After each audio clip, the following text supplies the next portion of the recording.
Let's begin with a story that reaches across generations. It's about a community created specifically to profoundly improve the quality of life of the people who call it home. For the first time in many of their lives, this is a place where they feel safe and they know people care. It's a 5-block neighborhood known as Hope Meadows in Rantoul, Illinois. Here, neglected and abused children who have been removed from their biological parents for their safety find not just parents in a home, but also grandparents, playmates, and an entire neighborhood designed to help them grow up in a secure and nurturing environment. The goal is to create a community that helps heal the damage caused by child abuse and neglect. But it is not only the children who find relief and solace. Let's learn more.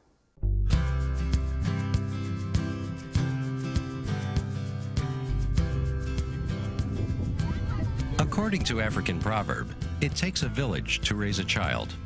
However, in this village in central Illinois, young and old take care of each other. It's called Hope Meadows.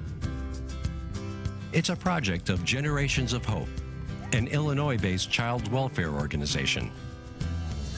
Hope Meadows is a 5-block neighborhood that was started by Generations of Hope 12 years ago. It's an intergenerational neighborhood, and it revolves around a social purpose, that purpose being to support families who will adopt children from the foster care system, children that otherwise would very likely languish in the system for years and years and years. So its purpose really is to find permanency for these children and then to create nurturing families in a really caring neighborhood. With a $1 million grant from the state of Illinois, Generations of Hope secured a 22-acre housing subdivision for its planned community on the former Chanute Air Force Base. It converted existing buildings into 64 units of various sizes, with 15 allocated to foster and adopted families, 44 to senior citizens, and 5 reserved for administrative and community activities. To attract residents, it mounted a publicity campaign. Our seniors find their way here primarily through hearing about us through the media one way or another, radio, television, newspaper, magazines. They come from all over the country. Probably only a quarter have been from the state of Illinois. Foster children are placed with people other than their natural parents by government agencies or courts, often so they'll be protected from abuse or neglect. Some seniors who come here have prior experience with the foster care system. Jim and Judy Mott first heard about Hope Meadows on a television program. We moved to Hope Meadows because we had done foster care for many years in New Hampshire, and we did long-term care, and it was getting to the point where we did not want a child for 6 or 7 years at our age, and so we retired. The seniors who live at Hope Meadows must give at least 6 hours of their time every week to assist the community's children and parents. In return, they pay below market rent for their housing. Often, they do much more work than is required of them. Last month in September, we gave a total of 150 hours between the two of us for the month. We usually give around 100 to 200 a month. Right now, I'm helping to homeschool one of our 14-year-olds, Lauren Boatwright.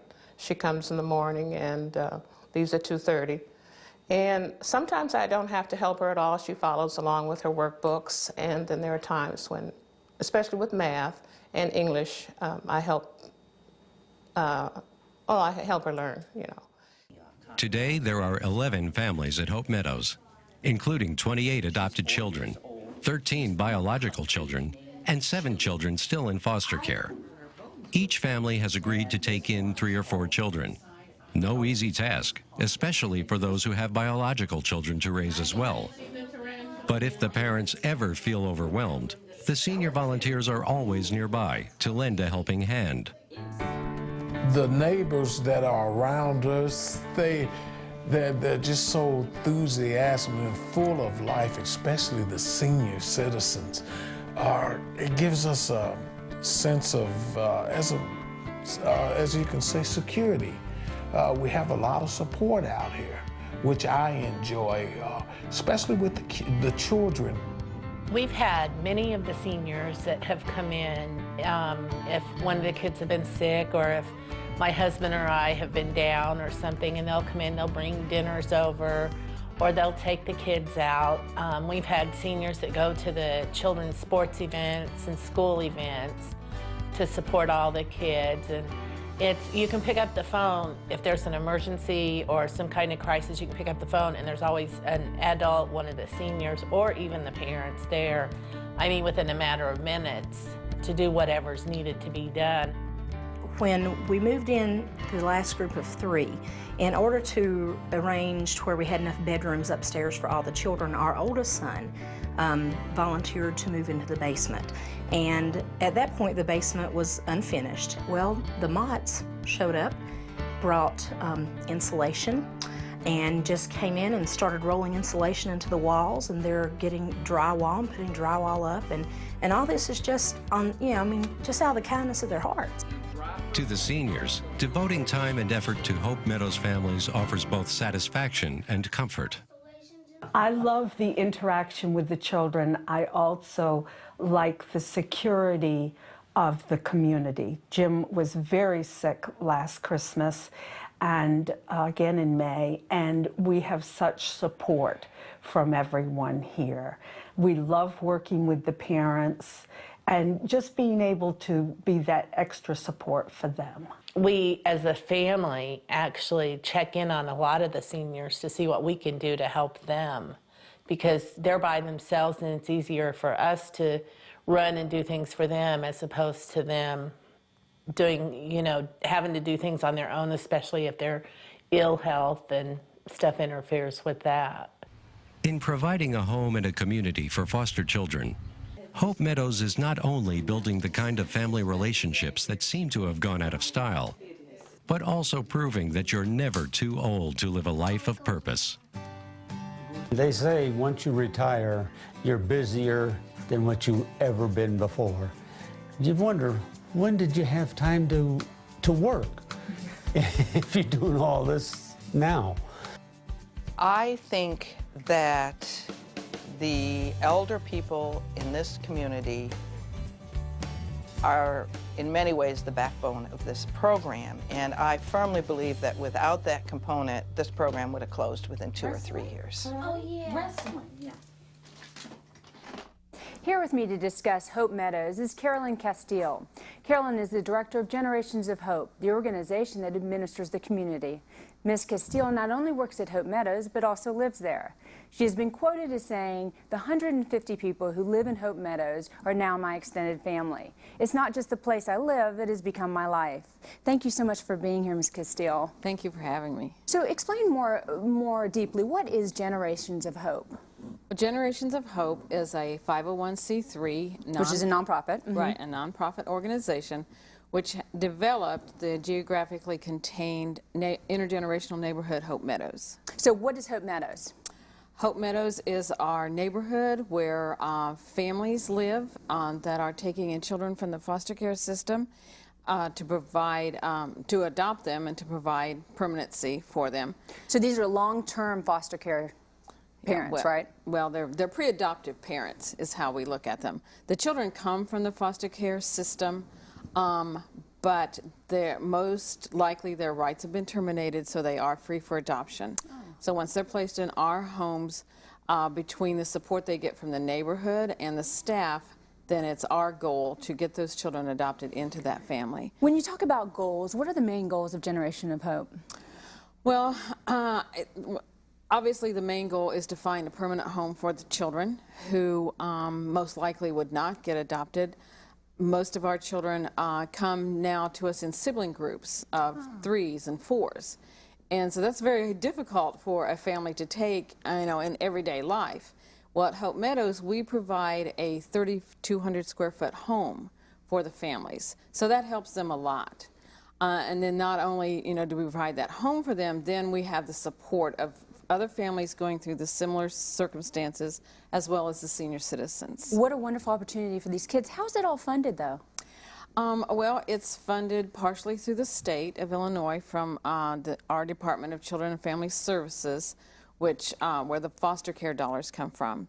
And then we're also funded by, obviously, donations and funded by some other government grants that we get. What is the difference between a Hope child and a foster child? A foster child out in the real world? Well, what makes it so advantageous for a child to be a Hope child? Well, I think permanency and relationships. You know, they're always going to have this neighborhood that they can come back to. Mm-hmm. And many times the foster children, you know, they don't have that luxury. They are placed in several homes throughout their lifetime, some aging out of the foster care system. And so that's what we're hoping to prevent. Do you feel that long-term foster care is an acceptable outcome for Hope? Well, the permanency is our outcome. Mm-hmm. And I want to talk a little bit about the intergenerational part. I love that part. I love the fact that there are low-income seniors that are there that are getting some subsidy on their rent, mm-hmm. number one, but that they're not only giving what's it required to give 6 hours, but they're right. giving hundreds of hours. Correct. Talk to me a little bit about what you've seen in the outcome of that. Well, the seniors have, you know, just they have changed the whole program, basically. And they are the backbone of our program. We couldn't survive without them. Not only do they help the families and the children, you know, they help us with our administrative work, too. I mean, there's, you know, people coming in the office answering the phone. Some of the men help the grounds person, you know, with the grounds. I mean, they just do everything. And we, you know, we take advantage of their wisdom, their experiences. I want to actually dive a little deeper into that. Hold on one second. We're going to be right back. Okay. It's time for us to take a break. We'll be back shortly to continue our discussion with Carolyn Casteel about Hope Meadows. So stay with us. Do you know, according to the U.S. Department of State, what foreign country is the most popular among adopting American parents? A. Guatemala, B. Russia, C. China, or D. Nigeria? Do you know the answer? It's C. China. Welcome back to the Daily Apple. We're talking to Carolyn Casteel, Director of Generations of Hope, about the unique community in Rontoul, Illinois, known as Hope Meadows. So we were talking a little bit about how mature adults that actually live on premises there are helping the children and helping the families. Talk to me some more about that. Well, these are people from all walks of life, from all over the United States. One of the things I've been most amazed about is their mobility. Because I guess that I'm thinking when I reach somewhere between 65 and 70, you know, I'm going to be put. But these people are still moving. Are you serious? I'm serious. Come on, not in the 21st century, not even. So you've been able to see through these exchanges how wonderful it is to come into this environment, huh? Exactly. And I've witnessed how it's changed their lives. You know, not only is it changing the children's lives, it's changing these seniors' lives as well. Absolutely. When you become a parent at Hope Meadows, tell me a little bit about the research. What happens? How do you make sure that these parents are actually acceptable to your organization? Well, we have quite an extensive application process. You know, I mean, there's an actual application that they have to fill out. We do phone interviews. We have them come into the office. They're not only interviewed by staff, but they're also interviewed by other parents, by seniors. And then we come together as a community, basically, and we talk about them. You know, do people think that they would fit in with the community? Do they think that they really want to build their family, that they're not just doing this, you know, as a job? I mean, I'm not sure why else they would want to do it, but, you know, other than to build their family, because that's what they're doing. Now, you live there, correct? I do live there. What do you love the most about being there? Well, I love the people. I like being able to be a part, you know, of everything. I like being able to help them, you know, to help out whenever is needed. Are there special events that actually happen between the children, the parents, and I'll call them the grandchildren, but the youngsters? Yeah. Sure. I mean, we have, you know, main events for all the, you know, regular holidays. We have a lot of celebrations, you know, with birthdays and adoptions. We have an after-school program, 5 days a week, that the seniors and the kids can get together. And so there's a lot of activities going on. What about the residents as they age in place, if you will, at Hope Meadows? What do you plan to do when these residents become 80, 90, or 100 years old? You can't kick them out. How do you deal with it? Well, we are actually hoping that we can develop what we're right now calling a Hope House, which would be a supportive living arrangement for the seniors, just as you're talking about. No, we want them to be able to age in place and not have to relocate. They've already been there for 10, 12, 15 years. So we're hoping to build this house to have this become a part of our community as well, so they can still maintain their relationships, they can still be a part of the social and educational programs that are going on, and be with their peers that they've been with, So we've just now started, looking at that, but I think it's something that our residents really want to. We saw in the piece that clearly there was a couple that they've dedicated so much of their life to it. But do you see many people that come into the environment as mature adults and say, this is not what I thought, and they leave? We don't see many. There are some, because it's not for everyone. After they've been there for a while, then they decide, oh, yes, I want to help, but I don't really want this major commitment, type thing. But I have about a dozen senior households who have been there since 1994, when everyone else started moving in. So, if we have viewers that are thinking, wow, this sounds like a great idea, what's the profile of the type of person that you want there, and then what can they expect if they're a senior and they come to live there? Well, I want someone who is community-minded, actually looking more for the active younger retiree, but the older ones are certainly welcome, and want someone who who really is family oriented. The seniors go through a similar process that the families go through. They have an application process, an interview with other residents, because again, they're becoming a part of this community. It's not just you're renting an apartment and there you are. You are a part of a program. One of the things that I loved when I saw the piece was the diversity. I think it's so important for these foster children to be in environments where there's all different types of people, not just in terms of socioeconomic status and ethnicity and all different types. So I like that very much. How do you measure success? Not just in your life, but in a program like this. No, in we'd love to know about your life too. But I think I measure the success of the program from the relationships that I have seen that have formed, and by the stories that the seniors and the children can tell us. One of our senior residents, a quote from her is that people who live at Hope Meadows are different. They want to do something, and they actually want to meet each other. And I think that tells a lot, because that is what the program is about. And we have seen it evolve, where when it first started, it was, the focus clearly was the children, and that is still, a focus. And the seniors put so much time and energy in those children.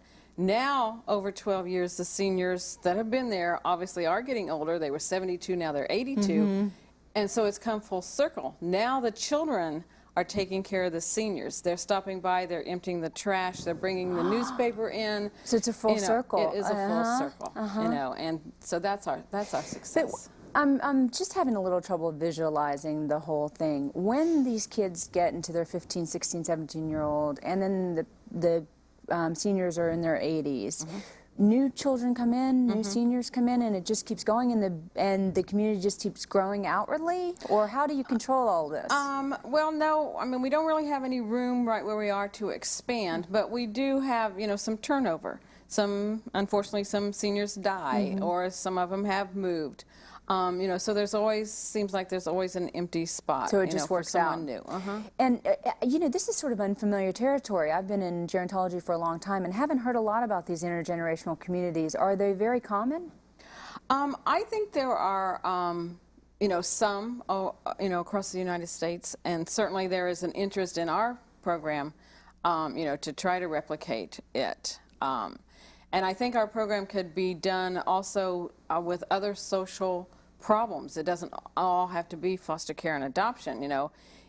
There might be some programs that you could set up using teen mothers or getting help for young teens coming out of the juvenile, juvenile justice system. So I think there are a lot of social issues that could be solved or could be made better and give a purpose to everyone, if they could set up a neighborhood like ours. Well, it's a fantastic model, and I think from both the intergenerational standpoint, the social interaction for the mature adults, and also the wonderful wisdom that they impart on the foster children is great. Thank you so much for being here, Carolyn. We appreciate your time. I appreciate it.